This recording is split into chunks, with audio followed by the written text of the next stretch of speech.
Então hoje a gente vai falar de amor, aproveitar que foi dia dos namorados, aproveitar que ontem foi dia do Santo Antônio, o nosso santo casamenteiro, né? Que todo mundo fala. E Jana, eu estava te apresentando. Você é funcionária pública, você é professora deu aula para mim na Hellingen, na Escola Paulista da Magistratura. Já fiz workshop seu justamente desse assunto. Você me constelou. Então, assim, você é uma pessoa super especial para mim para falar disso, né? Lembrando que essa live vai ficar salva tanto aqui como no YouTube. Então, eu queria te agradecer por ter aceitado esse convite, por estar aqui falando com a gente. Gratidão imensa, né, por esse convite. Nós temos um amigo aí da Argentina que está lembrando que lá é dia 14 de fevereiro, que é dia de São Valentim. Eu também amo essa data, é uma data muito especial para mim, 14 de fevereiro, que foi a data que eu fui pedida em casamento, né, pelo Alexandre. Então, dia 14 de fevereiro eu também comemoro muito o Dia do Amor. E estamos nós aqui a bordo. Eu coloco como proposta um bate-papo, né, que a gente consiga bater um super papo, porque você para mim também, Ana. Vou te chamar de Ana, vou deixar de lado aqui o doutora nesse momento. Eu nem gosto que me chama de doutora, eu sou uma arroba aqui mesmo. Porque você também é muito especialista, né, nessa área de amor, nessa área das separações. Porque a gente tem que lembrar, né? O Sami falou essa frase, é uma frase que eu levo comigo, que é: tudo começou com uma história de amor. Então, até o divórcio que chega no meu escritório, os conflitos, não posso esquecer que aquilo lá começou com um amor, né? Por isso que é tão importante a gente falar de amor, porque quando a pessoa chega no divórcio, na separação, é porque aquele amor tá doente, né? Mas foi amor um dia e muitas vezes deixou excelentes frutos, né? Até é importante a gente falar disso, da importância da gente honrar os relacionamentos anteriores para que as coisas possam dar certo, né? Sim, e com certeza, até um passo antes da gente honrar, né, nossos relacionamentos anteriores, vamos respirar um pouquinho e lembrar de quantos amores nós somos compostos, porque para a gente estar aqui, muita história de amor aconteceu. Então, se você parar para imaginar quantos e quantos homens e mulheres, quantos casais se olharam com amor, desejo, antes que a gente chegasse aqui. O nosso DNA, na verdade, ele é composto de desejo, né? Do tesão, do amor, de muitos e muitos casais. Então, daí a gente já tem uma grande chance, uma grande semente de dar certo no amor. Quer dizer, se a gente for olhar para uma ancestralidade infinita de milhares e milhares, milhões de casais que passaram antes da gente chegar aqui, então, teoricamente, nós somos puro desejo e amor. Então, onde é que a gente consegue ativar isso dentro da gente?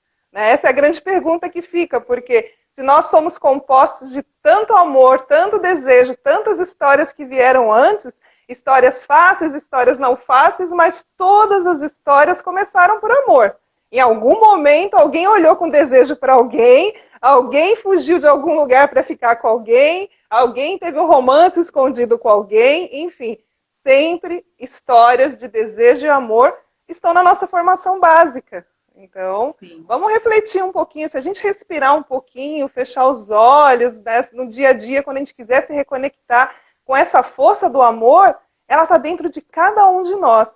E se a gente realmente respirar com toda essa infinidade de amor que veio antes da gente, já é uma grande chave para começar a despertar o calor no coração, o calor no corpo, o calor que nos leva adiante, né, que está a serviço da evolução e da vida.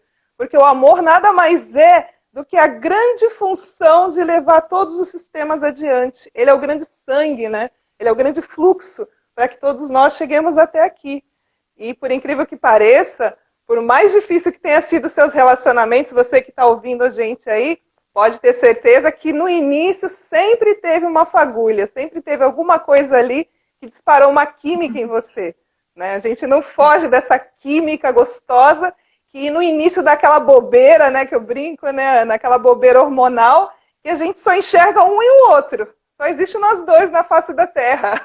Eu falo, né? A paixão, você não consegue enxergar os defeitos, você só consegue enxergar as qualidades e você fica numa bolha, né? Você bem, naquele livro As 5 Linguagens do Amor, diz, né, que você pensa na pessoa 24 horas, 24 horas não, mas você, assim, tudo você faz meio que em função da pessoa, e que o amor é diferente disso, né?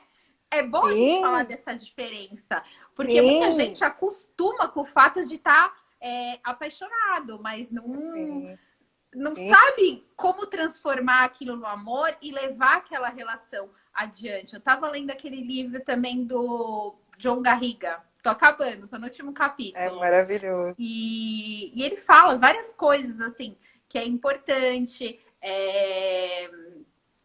As coisas, assim, que são importantes no sentido, assim, ter uma igualdade para que o amor dê certo, né?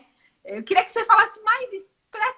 Como que a gente faz para cultivar uma relação que começa com uma paixão, então é aquela coisa cega, onde a gente projeta no outro todas as coisas que a gente quer, que é feita basicamente de projeção, que você não enxerga o outro realmente como ele é, no amor, né? Para quem não conhece a história da Janaína, eu vou ter que falar, Jana. Ela e o marido dela se conheceram nesses meios de constelação e eles têm um amor muito lindo da gente ver. Então, fala pra gente, como que a gente faz para sair dessa fase de paixão, né? Que é quando a gente não enxerga nada, só projeta e não é a realidade, para o amor realmente. Como é que a gente faz isso? É importante ressaltar que essa fase da química é muito importante. Porque o sexo, ele vem antes do amor. Ele, na lei natural, a precedência é o sexo. Por quê? Porque o sexo é o que leva para a vida adiante. Então, nós somos seres que temos todos os instintos. Então, a primeira coisa que dá é o coração acelera, os hormônios vêm à flor da pele, o coração fica a mil, fico toda com suador, tremedeira, né? O homem ali fica tenso quando a pessoa amada está próxima. Isso tudo são os nossos sinais físicos da necessidade de se unir a alguém para seguir adiante. Então, a gente já tem esse instinto que é a paixão, que é a sexualidade. E ela é o principal indício do início. Por quê? Sim. Porque também sem sexo não há vinculação. Lembrando que o que vincula é o sexo. A primeira etapa é o sexo. Que são aqueles relacionamentos que a pessoa tem tudo para ser o teu parceiro ideal, mas não tem a química, né? Não tem como ir para frente. Pois é. É importante. E é gostoso estar apaixonado também. Sim, é muito importante. A questão é que quando passa o efeito dos hormônios, é que a gente começa a olhar melhor, né? Que é o amor, né? A segunda vista, quando a gente começa a olhar para o outro e percebe, peraí, acho que eu não estou mais sozinha nessa relação. Por que essa sensação de não estar mais sozinho? Porque, de repente, começam a aparecer nesse casal as manias de cada um, a moral de cada um, o costume de cada um, a religião de cada um, o que cada um acredita. Pois é, e tudo isso vem de onde? Das famílias de origem. Então, peraí, quando eu caso, então quando eu me relaciono com alguém, ou quando eu tenho a intenção de me relacionar com alguém, então eu já preciso lembrar que eu estou me relacionando com um time inteiro. Um time inteiro, que é um grande sistema para onde a gente olha. Então, vamos lá, vamos supor eu no relacionamento. E olha que eu posso falar de relacionamento, que quem me conhece, minhas amigas que estão aí online, sabe o quanto eu também já errei a mão em relacionamento, até conseguir acordar para um relacionamento saudável. Então é possível, sim. A gente erra a mão. Esperança, então. A gente erra a mão absurdamente. Mas por quê? Porque a Janaína lá de trás, ela não conhecia nada dessas leis que regem os casais. Então, eu fui que meio no escuro buscando quem? Pessoas parecidas com as dinâmicas difíceis dos meus pais. Então, olha que interessante. A gente tem que tomar muito cuidado, porque a gente, desde pequenininho, a gente está acostumado a olhar o amor pelo olhar dos nossos pais. Ou aquele casal mais próximo ali da nossa família, né, que está junto, o nosso avô, a nossa avó, enfim, a gente olha para o amor do jeito que eles olham.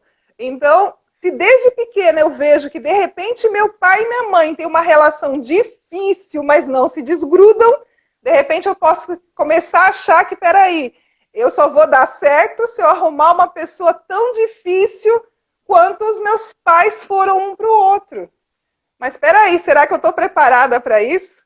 né? Então, olha lá, o meu desejo de criança. Então, de repente, se eu sou uma criança que vejo meu pai traindo, ou minha mãe traindo, eu vou acreditar que amor também é olhar para fora do relacionamento. Então, de repente, eu estou entrando com um pezinho no relacionamento e outro pezinho para fora. E eu não entendo por que eu vivo dividido, né? Claro que essa divisão ela já acontece na criança ali pelos 5 anos, por causa da própria questão do Édipo, né? Onde a criança, se é menina, olha para o pai querendo afastar a mãe, e se é menino, olha para a mãe querendo afastar o pai. Então, a criança, com 5 anos mais ou menos, ela entra nessa vibe ali de triangulação.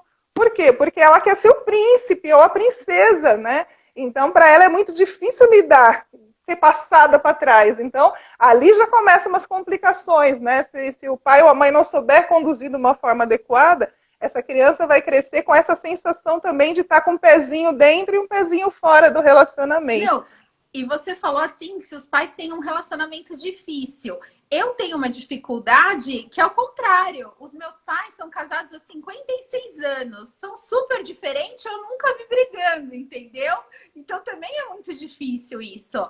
Porque eles têm as dinâmicas, com certeza, deles, que eu não sei, entendeu? Sim. Porque eles são super diferentes e eles se dão super bem. Então, assim, se não, a gente também... leva nesse sentido, né? Então, se não for assim, então não tá certo, não é verdade? Pois é porque às vezes, Ana, nessa questão de vermos nossos pais tão bem, a gente tem uma suspeita interna que os relacionamentos antes dos nossos pais podem não ter sido tão bons assim. Tudo depende para onde a nossa alma olha. E às vezes, por mais que meus pais estejam bem, de repente eu tô olhando para uma tia, eu tô olhando para um tio, eu tô olhando para uma avó, eu tô olhando para um avô que não foi tão feliz no relacionamento, né? Então, é incrível quantas dinâmicas ocultas existem. Eu já peguei casos do tipo, a pessoa está totalmente vinculada, por exemplo, a uma amante que o pai tinha e só ela, como criança, sabia da história. Então, ela, com 5 aninhos, 6, 7 anos, ela descobriu que o pai tinha uma outra mulher. E ela não contou para ninguém da família, ela guardou aquele segredo. Só que um detalhe, quando ela viu o olhar do pai apaixonado por aquela mulher, com quem é então que aquela criança começa a querer se parecer? Com a mãe? Não, com a mulher.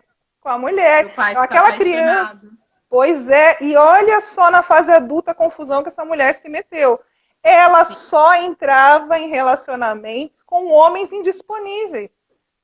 Ela Explica o que são os indisponíveis, são os casados. No caso dela, no caso dela, somente homens casados, ou somente homens que não revelavam no início, e depois ela descobria que tinham relações, ou noivados, ou família. Então, assim, quando a gente foi olhar para isso, essa mulher estava olhando para quem? E quando ela descrevia a amante do pai, o incrível, que eu olhava para ela, ela estava exatamente com a descrição, com a flor no cabelo, do jeito que ela descreveu aquela mulher. Então, foi muito lindo eu mostrar para ela isso, e ela acordar de que ela estava aprisionada num mecanismo de repetição. Então, nossa, gente, quer dizer então que eu posso estar amando com óculos de outra pessoa? A gente pode brincar disso, então. Então, às vezes, quando eu estou amando, eu estou usando o óculos do meu pai, o óculos da minha avó, o óculos da minha tia, e estou enxergando o mundo por essa lente. E aí, através dessa lente que eu estou enxergando, eu acabo entrando em enredamentos, em roteiros, em repetições que já aconteceram no meu sistema. Eu não nem me dou conta disso. Eu acho que eu tenho o dedo podre. Isso daí você só consegue descobrir numa constelação familiar. Por exemplo, uma constelação familiar, ou em outras terapias, porque eu sempre falo, Ana, a pessoa tem que buscar a terapia que ela tem afinidade para descobrir isso. Sim. A constelação é uma forma bem rápida e eficaz de olhar para isso. Mas outras terapias também conseguem chegar nisso. Às vezes demora um pouco mais através das análises, mas chega. Mas o importante é a pessoa perceber que é achar que é o destino, que é o dedo podre, que é o azar, tem um outro nome. E por trás desse nome, desse então, dedo podre... dedo podre. É sempre uma dinâmica que está atrelada a essas más escolhas que a gente faz. Ao amor cego por alguém que a gente tomou partido lá atrás, na nossa história de vida. E é sempre o amor, né? No fundo. Sim. Olha, é que nem a nossa família. Sim, e é muito louco, porque até a dinâmica da agressão, da violência doméstica também está atrás dessas questões que, de repente, eu como mulher, eu olho para minha mãe sofrendo uma violência doméstica e eu, na fase adulta, eu não consigo ter um relacionamento saudável porque parece que eu estou traindo a minha mãe. Sim. Poxa, mãe, como é que eu posso ser saudável, levar uma vida com um homem legal do meu lado, se eu vi tanta dor em você? Então, olha a fidelidade perigosa, né? Então, essas fidelidades invisíveis, elas podem nos arrastar para situações muito perigosas.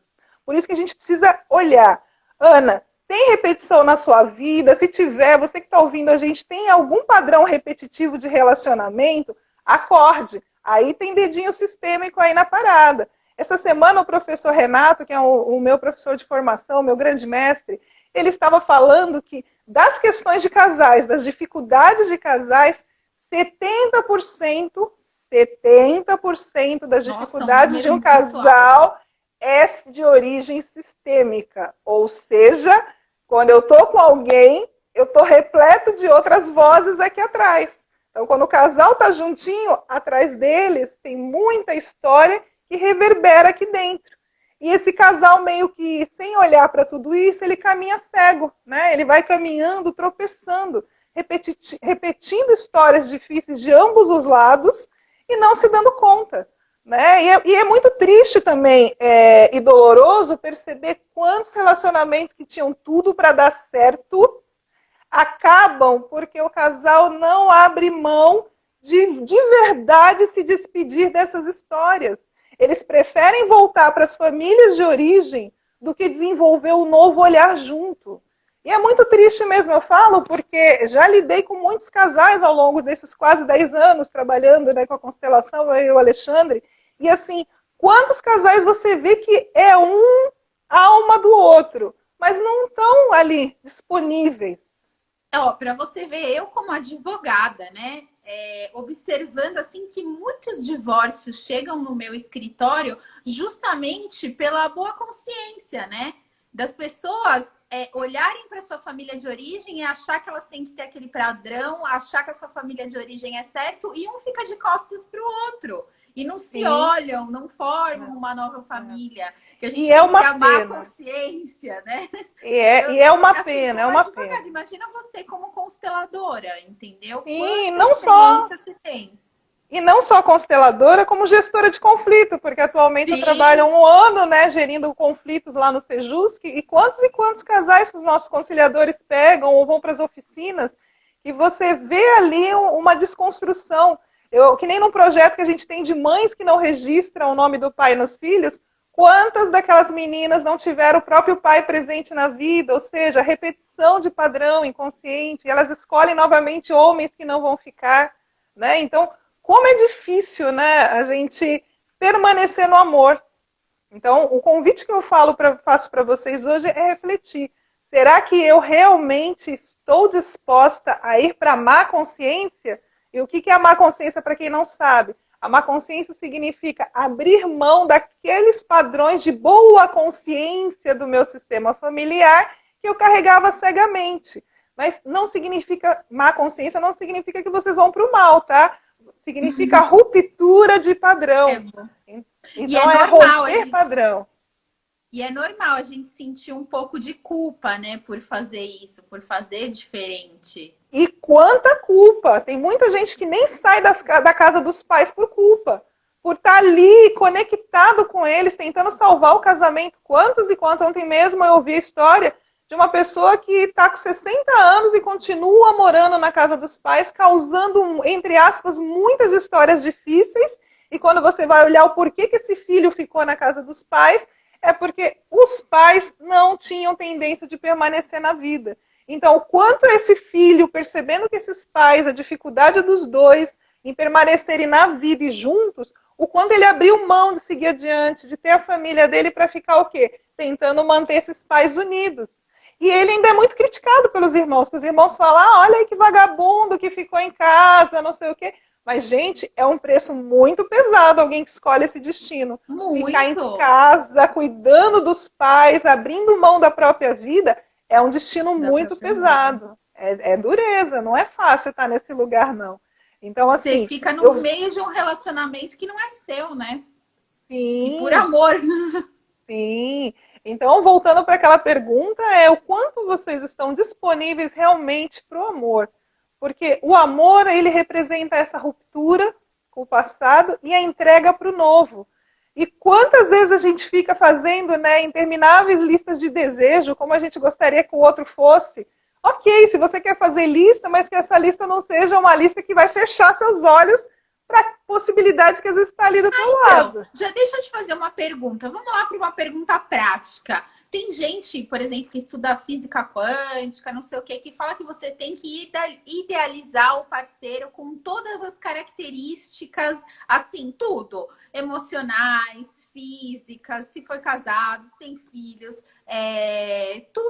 tudo. Padrão financeiro, o jeito da pessoa. O que você acha disso?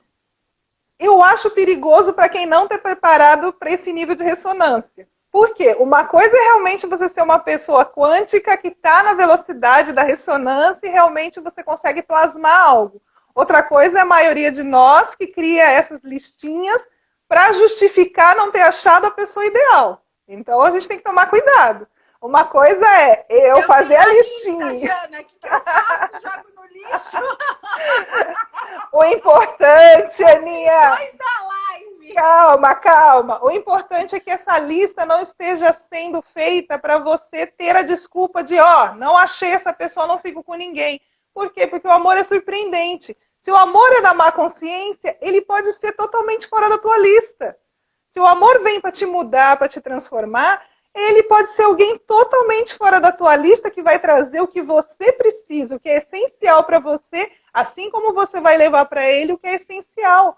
Porque o amor de verdade é o amor entre dois imperfeitos. Sim. Não existe amor entre perfeitos. Santos não se relacionam.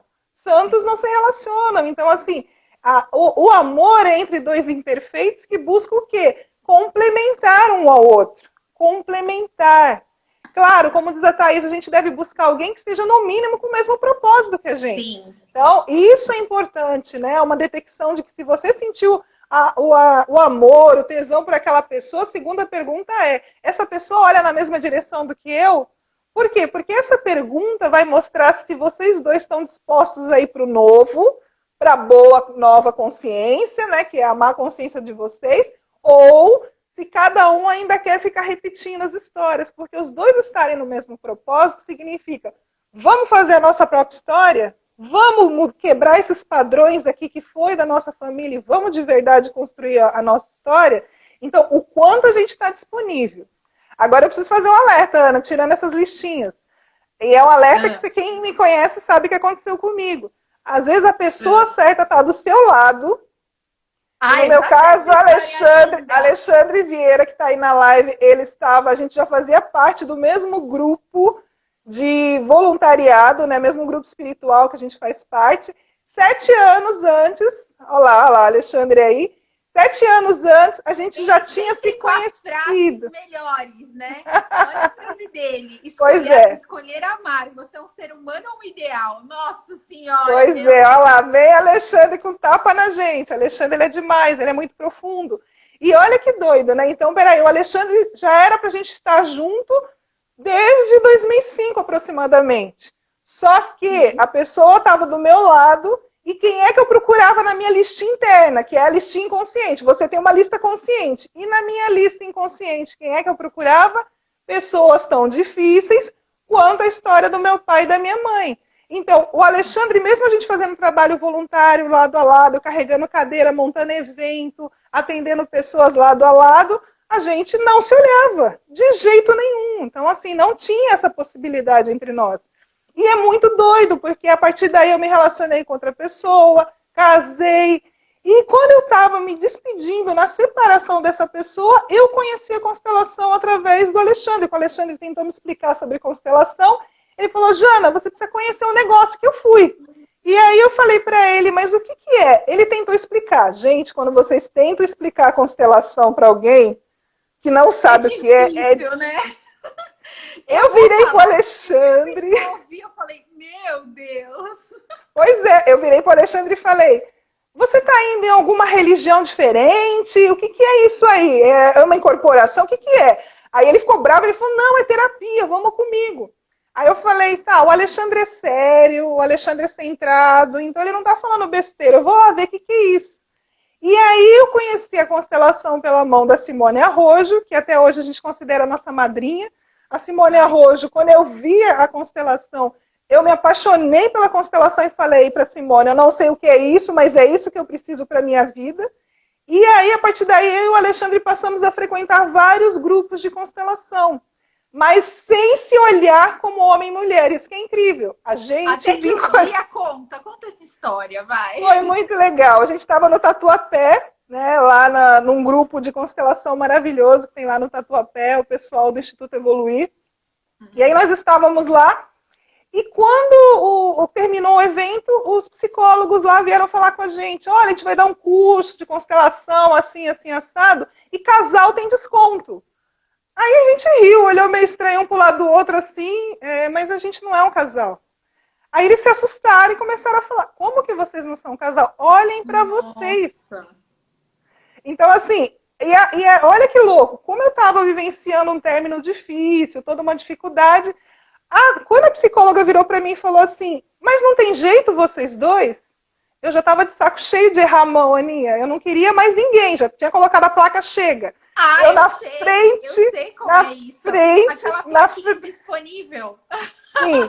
Aí na frente do Alexandre eu falei assim, nesta vida não estou mais disponível. Falei na frente dele. Ele também, né, emaranhado, porque nós éramos dois emaranhados. Ele nas lendas dele, da família dele, e eu na minha lenda. Então, a partir daí, até a gente se descobrir, ainda levou um tempo. Por quê? Porque eu precisei tirar uns véus para enxergar, e ele também. E sem brincadeira, quando finalmente a gente se enxergou, a gente foi morar imediatamente junto. Então, assim, a gente nem namorou. Foi uma coisa tão louca. Namoro, vocês foram morar juntos já. Já quando a gente percebeu a loucura que era, né? O cuidado que um tinha com o outro, porque aí eu adoeci, o Alexandre foi para o hospital me ajudar, e eu tava, que é o dia de São Valentino, que eu tava na maca lá, morrendo, ele segurou minha mão e me pediu em casamento antes da gente se relacionar, e aí foi muito louco. E aí eu ainda falei para ele, não, você precisa arrumar uma mulher mais jovem, não sei o que, aquela loucura da negação. Eu tentei afastar Alexandre é testemunha que eu tentei afastar ele da minha vida. Então, assim, o quanto quando a gente está cega e direcionada, que o amor tem que ser difícil, que o amor tem que sofrer, se não for dessa forma, não existe amor, a gente joga fora uma grande chance de ser feliz. E graças ao Alexandre, que a gente conseguiu se descobrir. E foi imediato. A família dele se assustou, a minha família se assustou. Então, assim, a família dele tomou um susto. As famílias nem sabiam que vocês namoravam e de repente vocês nem sabiam. Então, quando o Alexandre falou para a mãe dele, mãe, tô indo cuidar da minha amiga, ele não voltou mais. Que amiga era essa que ele foi cuidar, que ele não voltou mais? E dali 3 meses anunciamos o casamento. Porque vocês então foi muito em louco. cidades diferentes, né?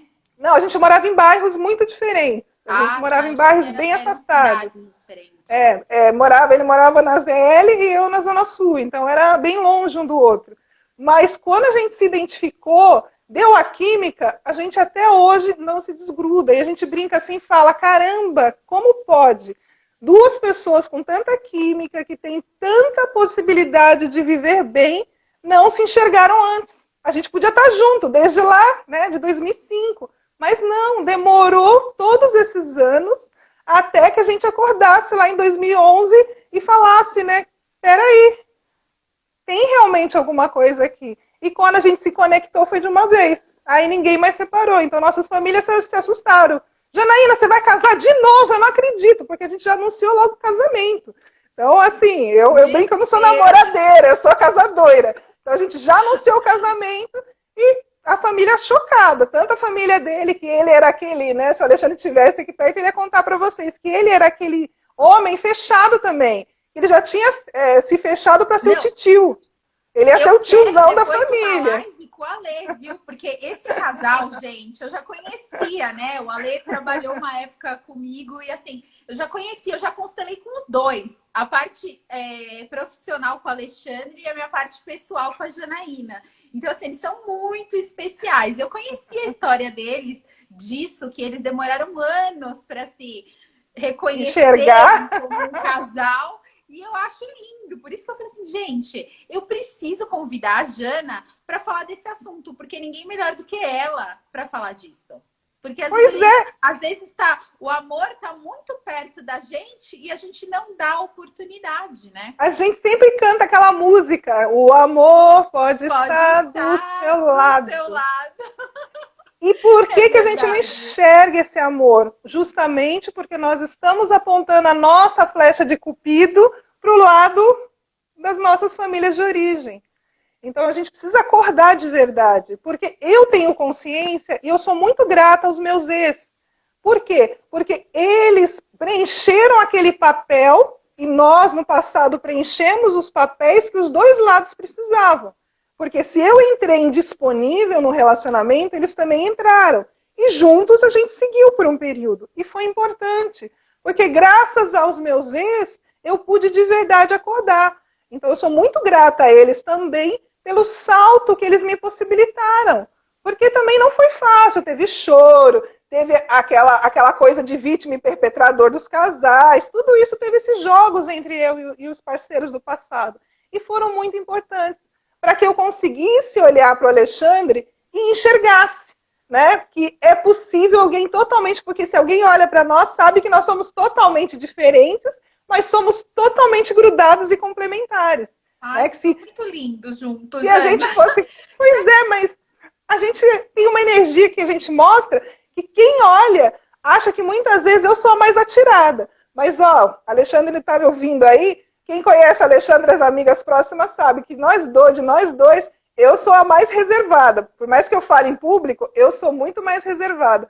O Alexandre, com o jeitinho dele quieto, ele é o mais atirado de nós dois. Então é muito engraçado também essas trocas, né? Essas máscaras que a gente usa, né? Sabe que eu acho legal? Um ponto que você tocou, e é muito importante, porque hoje em dia a gente sabe que as pessoas, a tendência, né? Antigamente as pessoas ficavam casadas, a família era outra, entendeu? Tinha toda uma cultura patriarcal, que o homem estava acima da mulher e dos filhos, então o homem era o detentor do poder econômico, ele mandava em toda a família. Hoje em dia a gente tem uma família mais horizontal, que é baseada no afeto, que é baseada no amor. Então as pessoas, elas ficam juntas, na maioria das vezes, né? Se elas têm um sentimento, claro que tem outras vezes que elas ficam por algum tipo de interesse, mas o sentimento é um interesse, então... mas assim, a gente tem muito mais casos de família reconstituída, né? De relacionamentos, a gente fala família mosaico, os meus, os seus e os nossos. Então, filhos que vêm de outros relacionamentos. Então, assim, as pessoas vão tendo como dizia John Garriga, uma monogamia sequencial, né? E assim, para que o relacionamento dê certo, você falou uma coisa importante. É importante você honrar os relacionamentos anteriores. Como faz essas pessoas que têm essas relações, essa família mosaico? Como agir sistemicamente? Pois é, porque na família mosaico, a gente tem que tomar cuidado. Vamos supor, se eu sou uma mulher que eu estou entrando para uma família mosaico, ou um homem, o cuidado que tem principal é eu perceber se eu já não estou querendo disputar a atenção do filho do meu companheiro ou da minha companheira versus ele. Porque assim... Gente, são papéis diferentes. E quantas vezes eu vejo mulheres e homens disputando com o filho do relacionamento anterior do parceiro ou da parceira a atenção do seu atual. Então, assim, quando eu, como mulher, disputo a atenção do meu atual marido contra o filho dele do outro relacionamento, será que eu estou no meu papel de mulher ou será que eu estou disputando com uma criança? Então, a gente também tem que lembrar disso, os papéis. Porque se eu começo a me comportar perante o homem atual como se eu fosse uma criança birrenta, brigando com outra criança, ali tem um sinal claro de que talvez eu não procure nesse homem um marido, talvez eu esteja procurando um pai. E olha o perigo, que é uma das coisas também que acabam com o relacionamento. É quando nós estamos procurando no parceiro ou na parceira a figura do pai ou da mãe. Mesmo porque não existe sexo, né, direito, né? Não vai ter sexualidade ali que resista a uma busca dessa. Né? Mas tem muita gente que busca o papai e a mamãe no relacionamento. Né? Agora, voltando para a família mosaico, nós temos que compreender que foi graças à saída daquela parceira anterior que eu tive uma chance. Graças à saída daquele parceiro anterior que eu tive uma chance. Então, a gente tem que agradecer os ex. Os ex do Sim, nosso sim, porque eles fizeram o nosso parceiro crescer. Assim como os meus ex me fizeram crescer e estar mais madura para o amor, Sim. também os ex do outro lado também fizeram o mesmo papel. E o quanto eu preciso fazer essa dinâmica de reconhecimento. E também dos meus ex. Né? Uma técnica Sim. muito legal de fazer em constelação é você imaginar agora, né? Você pode fazer esse exercício quando acabar a live, de você imaginar todos os seus ex. E eu brinco, às vezes, quando a gente faz isso em grupo, tem gente que fala assim, vixe, eu tenho mais de 20, não vai dar para representar. E a gente dá risada, Acabou né? os bonequinhos da caixa da constelação com individual. Pois é. Então, assim, não faz mal, porque se vocês observarem, quem são os mais importantes relacionamentos do passado? Claro, todos são importantes, mas quais os que mais impactam na sua vida? O primeiro, amor, e todos aqueles que terminaram de maneira não boa, que deixaram mágoas, que deixaram coisas fechadas, que tiveram rupturas bruscas.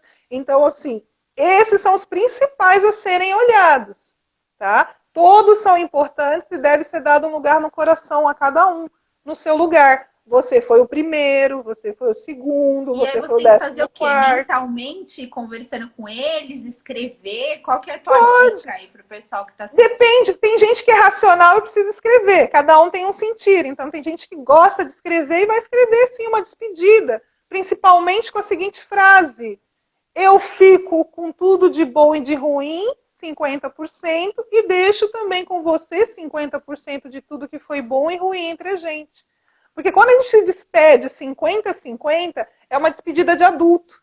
Porque se eu projeto 100% da culpa do outro, eu sou a criança Sim. da relação. Então, já tem alguma E coisa tem errada. muita gente que acha que é isso, né? Do tipo, eu É, ouço muito assim, ah, ele me traiu. Ah, ele é o sim, culpado. Não, gente, sim, tem alguma sim. dinâmica ali que fez ele te trair, né? Pois Aliás, eu é. acho que a gente poderia falar Aliás, de algumas dinâmicas da traição. pois é, gente. Olha, tem cliente meu que sai pulando, né? Cliente mulher, homem, quando chega para mim e fala, ah, eu fui traída. E quando a gente vai olhar, e aí a gente vai conversar de verdade, a gente percebe que muitas vezes a primeira traição foi a indisponibilidade e congelamento do outro. Então, assim, Eu vou te confessar uma coisa. Eu fui traída. Então, assim, uhum, quando o meu relacionamento acabou, eu nunca coloquei a culpa nele. Eu sempre falei uma coisa e eu nem sabia nada de direito sistêmico. Eu pensei assim, eu falei assim, eu tenho o meu grau de culpa nisso, entendeu? uhum, O uhum. meu E grau de responsabilidade nisso. E todo mundo, quando eu falava isso, ficava chocado. Chocado. Ai, nossa, mas que péssima pessoa de ter feito isso. Falei, não, gente, isso daí é uma consequência de alguma. Eu sabia qual que era a dinâmica entre a gente, entendeu? Então sim, é legal sim. você falar isso também. E quantas mulheres ou homens estão indisponíveis sexualmente por traumas, por outras questões que não conseguem dar o melhor para o seu parceiro, inconscientemente empurram, falam, ah, é melhor que ele seja feliz lá fora e não me conte nada. Frases como, usando camisinha lá, tá tudo certo, contanto que eu não saiba nada. Então, assim, quantas de nós, mulheres e homens, também acabam entrando no círculo dessa questão de traição porque nós de verdade não conseguimos nos entregar para o outro. E muitas vezes o outro tenta, o outro faz o possível, o outro se esforça. E chega uma hora que alguém sinaliza lá aquilo que ele está buscando. E sinalizou. Equilíbrio de troca. Se eu não estou trocando com ele, alguém aparece para fazer a troca, é óbvio que ele vai buscar o equilíbrio de troca fora, né? E tem uma dinâmica também complexa nas traições que muitas vezes, e eu já conheci amantes que passaram décadas aprisionadas a serviço da família, porque o marido não Porque, se separou da mulher e a porque amante fica em dava suporte equilíbrio, né? emocional. Sim, a amante dava suporte emocional para esse homem permanecer na família. Claro que ninguém tinha consciência desse jogo, né? Sim. Mas quando você vai olhar, você vê que aquela amante também não estava disponível para uma relação séria. Porque se aquele homem largasse aquela família para ficar com ela, com certeza ela não ficaria com ele. O que acontece muitas vezes, tem homens e mulheres que saem do casamento e vão para traição e vão ficar com aquele parceiro, daqui a pouco aquele parceiro, aquela parceira abandona essa pessoa. Por quê? Porque esse amante, entre aspas, estava em busca desse jogo também disponível. Por mais que a pessoa que está na triangulação, né, ela chore, ela se lamente de não estar com a pessoa, etc, etc, mas inconscientemente para ela é importante uma certa distância. Porque se aquele homem começar a cruzar a vida dela todo dia, vai acionar mecanismo de medo, de pânico e falar, não quero. Disponível, né? Ela Pra quer alguém curtir. disponível. Geralmente Mas a ela amante não quer alguém quer. disponível. Isso, e o amante também. O amante, às vezes, ele busca uma mulher indisponível. Por quê? Porque não quer a vinculação real. Ele só vai até um determinado limite. E muitas vezes, por quê? Tem várias pessoas perguntando aqui se não é melhor terminar antes de trair. É óbvio que é, mas nem sempre dá, né? Sim, porque as pessoas não têm essa consciência. Eu ou você, se a gente sentir que não está mais dentro, não está valendo a pena ficar dentro de um relacionamento, a gente já tem um grau de consciência que a gente já estudou, já passou por muita coisa, a gente vai optar por se retirar. Agora, nos jogos inconscientes que a maioria vivencia, não tem como julgar. A gente não pode julgar nem apontar o dedo. Porque só quem está dentro da veste, da roupa do outro, ali, vivendo o dia a dia, as emoções do passado, é que sabem. E a maioria das pessoas que traem, vamos lá, a maioria das pessoas que traem são pessoas que estão vinculadas ao grande amor da vida delas, que é o pai ou a mãe. No caso dos meninos, nenhuma mulher é suficientemente boa como a minha mãe, então eu vou me divertir, vou continuar com essas mulheres indisponíveis, para mim tá ótimo. Importante é que eu fique com a minha mãe. Mamãe, isso? Bert chamava de filhinha. A filhinha do papai? Isso. Por quê? Porque na infância eles ficaram nesse círculo de amor tão profundo e não foram retirados, né? Às vezes os pais não tiveram a maturidade de retirar e afastar essa criança. Por quê? Agora um parênteses. Mamãe e papais que estão na live, aprendam-se a tornarem-se pais e mães desnecessários para os seus filhos. O que significa desnecessários? Abandonar? Não. Desnecessários no sentido de que seu filho saiba que a vida é para ser vivida em muitos aspectos e que se precisar, papai e mamãe tá ali, mas não fechando o mundo das possibilidades do filho. Porque às vezes os pais e as mães colocam o filho na redoma e aí os filhos não conseguem ultrapassar essa redoma. Os pais ficam como necessários. E a criança fica ali apaixonada por aquele pai, por aquela mãe, e esses pais não se tornam, na hora certa, desnecessários, e esse filho não tem força para buscar uma parceria. E olha, gente, isso reflete na vida profissional e financeira também.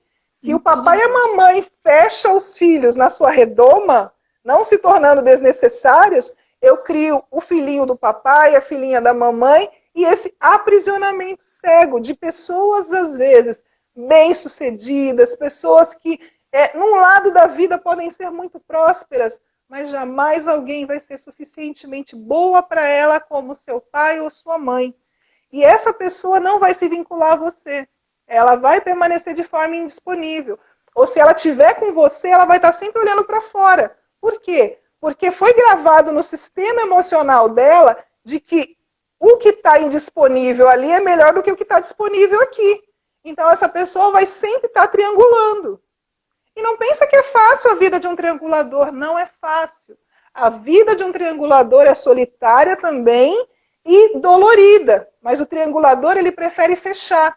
Então a gente brinca que um triangulador, ele fecha o coração e desce o coração para um outro chakra, para o chakra sexual. Então o coração dele escorrega lá para baixo. Por quê? Justamente para não se machucar mais do que ele já foi machucado nessa história entre papai e mamãe.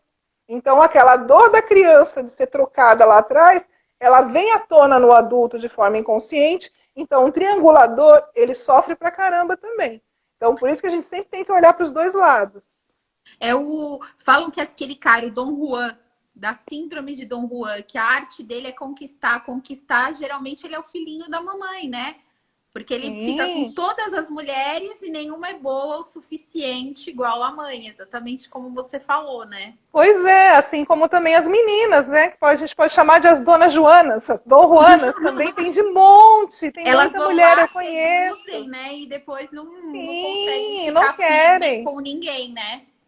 Tem mulher de balada que fala, eu só quero amor de uma noite, tá ótimo, e tá tudo bem para elas. Por quê? Porque o coração delas está fechado por muitos enredos. Então, assim, o mais importante para vocês terem um relacionamento saudável é autoconhecimento. Quem eu sou e para onde o meu amor olha. Porque se o meu amor ainda estiver olhando para as histórias lá de trás, eu realmente não vou conseguir olhar para frente. Eu não vou conseguir olhar de verdade para o amor. E são tantas dinâmicas, gente. Cada um de vocês uma dinâmica diferente. Cada um com uma dinâmica diferente. E é possível a gente conseguir abrir essa chavinha. Mas a pista principal é: está se repetindo determinado padrão de pessoa na sua vida? Está se repetindo determinado padrão de relacionamento? Gente, acorda, esse é o primeiro sinal. Eu tô com o dedinho podre? Não, eu tô olhando para o lugar errado. Então eu preciso de verdade saber para onde eu devo olhar para amar e se entregar. Porque o amor pode estar do teu lado. Sabe o que eu ia te falar? Para você falar também que eu acho uma questão super importante nessa parte sistêmica que a gente está falando, é do equilíbrio de troca.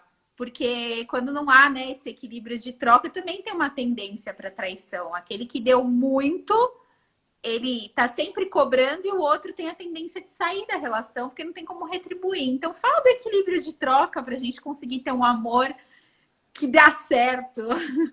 Pois é, Paulinha, eu tô tentando olhar o horário aqui, a gente está com 10 minutos, o tempo voa, então vamos lá. Equilíbrio de troca é fundamental. Lê para mim primeiro o comentário do Alexandre aí, do filhinho do papai e da mamãe que ele colocou aí. E filhinha são dependentes emocionais e muitas vezes financeiramente, e não por não serem capazes, e sim por se sacrificar pelos pais, é verdade. Isso foi o que a gente falou. Pode mandar perguntas, viu? Que a gente tenta responder depois que a Jana falar do equilíbrio de troca, que eu amo ouvir o equilíbrio de troca. Pois é, e tem tantas nuances importantes no equilíbrio de troca, porque assim, é uma lei que fala o seguinte: eu só posso dar para o outro aquilo que eu tenho na medida que o outro consegue receber e me retribuir. Então, é um jogo que a gente tem que aprender a jogar. Por quê? Porque é a troca que vincula. É a troca, gente. Se eu não trocar uma mensagem com a Paula, com a Ana Paula, se ela não trocar uma mensagem comigo, se a gente não se comunicar, a gente se perde. Né? Então, a mesma coisa nos vínculos amorosos. Né? Como é que eu posso fazer para manter o equilíbrio de troca entre o dar e o receber? Primeiro, conhecendo o outro lado. Eu preciso saber muito bem os limites do outro para eu não dar em excesso. Porque quantas vezes acontece de eu ouvir a mulherada no consultório: eu dei tudo por esse homem, eu fiz tudo por esse homem me deixou sozinha. Ou o homem: poxa, eu fiz tudo por essa mulher, eu dei tudo que ela precisava e ela me deixou por alguém que não tinha condições para nada. Então, assim, papo sério, gente, equilíbrio de troca é conhecer um ao outro. Porque se eu erro a mão, eu torno o outro um devedor. Então, na balança do relacionamento, os dois têm que saber trocar. Então, um dá afeto, o outro dá afeto. Um ajuda na casa, o outro ajuda na casa. Um ajuda profissionalmente, o outro ajuda profissionalmente. Então, assim, a importância dos dois estarem sempre na troca. É o bilhetinho amoroso que um às vezes precisa, é a comidinha que o outro às vezes precisa, é o afeto, é o carinho, é a lembrança, é o telefone, é a mensagem, a troca. Só que tem gente que às vezes quer trocar muito com o outro para manter como o outro, sob controle. Então, uma das coisas que pode acontecer é eu dar demais para o outro para manter ele sob controle. E acontece, por exemplo, em divórcio, a mulher geralmente, o cara não deixou mais ela trabalhar, não deixou estudar, não sei o quê, para manter, deu muito, manteve sob controle e assim, já não tem mais relações, porque ficou muito na figura de pai, só dando, né? Sim, esse é um dos perigos do desequilíbrio de troca. Eu posso me tornar pai e mãe do outro se eu erro a mão. Porque se eu começo a dar demais e o outro não consegue me retribuir, a gente vira pai e mãe. Por quê? Porque para o nosso pai e para a nossa mãe a gente não retribui. Então, assim, se eu me coloco perante o meu parceiro como mãe ou perante a minha parceira como pai, não há de se esperar troca disso. E olha, só para falar de uma dinâmica complicada, casos, por exemplo, em que eu pago os estudos do outro, olha só que perigo, quando eu pago os estudos do outro, do meu parceiro, o que pode acontecer? O meu parceiro simplesmente não usar aquele diploma para nada. Então, por quê? Porque é pesado o símbolo daquele diploma. E aí, esse lado aqui vai ficar inconformado. Como assim? Mas para essa pessoa que recebeu foi demais. Por quê? Porque conhecimento é a segunda força que quando alguém dá demais, a outra pessoa fica muito em desequilíbrio também. Então, também aí um risco, né, que as pessoas não entendem, né, por que a outra pessoa simplesmente não dá valor para aquele diploma. E eu já atendi alguns casos, né, de pessoas formadas em direito, que foi o marido que custeou a faculdade inteira, que essa mulher ela não se sente digna de assumir esse diploma da forma correta. Ela não Porque pode querer sair também da relação? Sim, poderia ter acontecido isso também. Nesse caso da dinâmica, ela não sabia lidar com o diploma dela. Mas tem muitos casos onde o desequilíbrio de troca faz com que a pessoa saia. E aí, muitas vezes, eu não entendo. Como assim? Eu dei um carro, dei uma casa, dei tudo, e de repente ela se juntou com alguém que tinha muito menos do que eu. Como isso é possível? Porque aquela pessoa, com certeza, fazia uma troca equilibrada. Porque a gente esquece de perguntar para o outro, Ana, o que o outro realmente precisa. A gente não pergunta. A gente supõe e sobrecarrega o outro. A gente supõe e sobrecarrega o outro. Ou o lado contrário, eu não dou. Então, assim, eu também posso entrar numa relação e simplesmente não trocar. Não fazer nada por essa relação. E se eu não faço nada por uma relação, eu já estou deixando bem claro de que eu não estou disponível para aquela relação. Não estou disponível. Então, assunto polêmico. Esse negócio do o desapego, quem se importa menos são de pessoas que não estão disponíveis para a relação. Pois é, e se olhar para esse tipo de coisa, né, desse se importar menos, eu nem diria nesse julgamento, porque se a gente olhar para onde a alma dessa pessoa está olhando também, que faz com que ela vá para essas dinâmicas, é um grande jogo. Então é muito difícil a gente conseguir, né, rotular alguém, porque a gente precisa observar muito bem a dinâmica de cada um. Né? Então a gente precisa realmente observar. E ó, pessoal, uma polêmica, vou jogar uma polêmica aí no ar e vou deixar essa polêmica aqui no final da live. São pessoas que moram juntas e não conseguem nem assinar uma união estável e nem casar. Tem aí uma pista de que essa pessoa ainda está olhando para fora, tentando achar inconscientemente que existe alguém melhor do que quem está dentro. Então fica aí a dica também de que se você não quer assinar o papel, se você não quer declarar uma união estável com essa pessoa, então fica aí também uma reflexão. Será que eu não quero assinar porque eu ainda acho que, por questões do meu sistema, alguém diferente pode aparecer e eu fico eternamente esperando? Então também aí eu deixo essa reflexão para vocês, porque quando a gente fala em se entregar para o amor, é se entregar perante a sociedade também e dizer para todo mundo, agora eu estou com esta pessoa. E para muita gente é muito difícil fazer essa declaração. Por quê? Porque ainda está na dor da questão de ser passado para trás, está na dor do abandono ou na dor de olhar para fora. Então aí tem que tomar muito cuidado com relação a esses fatos, né? Eu já vi que algumas pessoas estão discordando, mas o que eu converso, assim, o convite aqui é o inconsciente que te leva a não assinar um papel. Porque assim, por que eu não assino um papel? É isso. Qual é a dinâmica que não me faz assinar um papel? É a sensação de que eu vou perder a liberdade? Opa, de onde vem a sensação que eu vou perder a liberdade? Quem passou para mim essa sensação? Porque tem muita gente que tem a sensação de que vai perder a liberdade se assinar um papel. E aí eu volto para a época dos casais que eram entregues por escrituras uns aos outros. E quanto trauma teve aqui atrás na nossa família de pessoas que assinaram uma escritura de casamento, casamentos arranjados, que acabou com a liberdade de alguém. Então, observe que essas memórias celulares, essas memórias no DNA, estão também, a epigenética explica o quanto esses traumas geracionais nos impedem de também tomar algumas decisões. Então, é mais nesse aspecto que eu soltei essa polêmica, para a gente refletir. Por que Tem disso? uma pessoa aqui falando, a própria lei te dá essa condição. Mas se você assinou um papel de união estável, uma escritura de união estável, você tem uma coisa assinada. O que a Jana está falando é uma pessoa que não assina absolutamente nada e tem a maior dificuldade nisso. Que Isso, a e o gente outro sabe parceiro que a está gente... pedindo, né? Até E o porque outro hoje em parceiro dia... quer. Até porque hoje em dia a união estável foi equiparada ao casamento. Então, se ela assinou de união estável, então ela assinou, Sim. entendeu? O mais difícil, Ana, é quando um não quer e o outro quer, porque às vezes um está falando, poxa, o que te impede de assinar? E o outro fala, não, eu tenho a sensação que eu vou perder a minha liberdade se eu assinar esse papel.